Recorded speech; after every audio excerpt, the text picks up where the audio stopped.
नमस्कार दोस्तों, कहानियों के गुच्छे चैनल में आप सभी का एक बार फिर स्वागत है। नवरात्रि के तीसरे दिन माँ चंद्रघंटा की कृपा आप सभी पर बनी रहे। माँ चंद्रघंटा की पूजा से भक्त साहसी बनते हैं। इन्हें युद्ध की देवी माना जाता है। माँ दुर्गा को महिषासुर मर्दिनी के नाम से भी जाना जाता है। आज हम महिषासुर मर्दिनी की कथा आप सभी को सुनाएंगे। महिषासुर एक असुर था। महिषासुर के पिता रंभ असुरों का राजा था, जो एक बार जल में रहने वाले एक भैंस से प्रेम कर बैठा और इन्हीं के योग से महिषासुर का आगमन हुआ।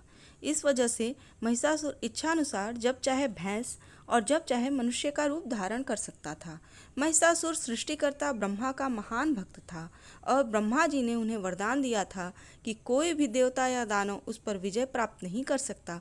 महिषासुर बाद में स्वर्गलोक के देवताओं को सताने लगा और पृथ्वी पर भी उत्पात मचाने लगा। उसने स्वर्ग पर एक बार अचानक आक्रमण कर दिया और इंद्र को परास्त कर स्वर्ग पर अधिकार कर लिया और सभी देवताओं को वहां से खदेड़ दिया। देवगण परेशान होकर त्रिमूर्ति ब्रह्मा, विष्णु और महेश के पास सहायता के लिए पहुंचे। सारे देवताओं ने फिर मिलकर उसे परास्त करने के लिए युद्ध किया, परंतु वे हार गए। देवता सर्वशक्तिमान होते हैं, लेकिन उनकी शक्ति को समय समय पर दानवों ने चुनौती दी है। कथा के अनुसार दैत्यराज महिषासुर ने देवताओं को पराजित करके स्वर्ग पर अधिकार भी कर लिया था। उसने इतना अत्याचार फैलाया कि देवी भगवती को जन्म लेना पड़ा। उनका यह रूप महिषासुर मर्दिनी कहलाया।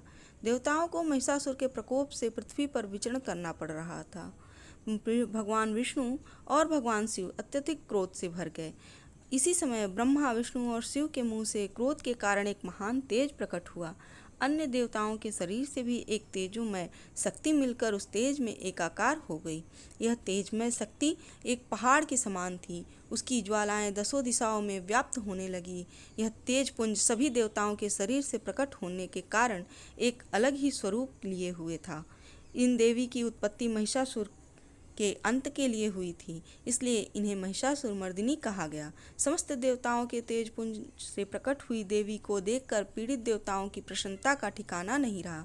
भगवान शिव ने त्रिशूल देवी को दिया, भगवान विष्णु ने भी चक्र देवी को प्रदान किया। इसी प्रकार सभी देवताओं ने अनेक प्रकार के अस्त्र शस्त्र देवी के हाथों में सजा दिए। इंद्र ने अपना वज्र और ऐरावत हाथी से उतार कर एक घंटा देवी को दिया। सूर्य ने अपने रोमकूपों और किरणों का तेज भरकर ढाल, तलवार और दिव्य सिंह यानी शेर को सवारी के लिए दिया, उस देवी को अर्पित कर दिया।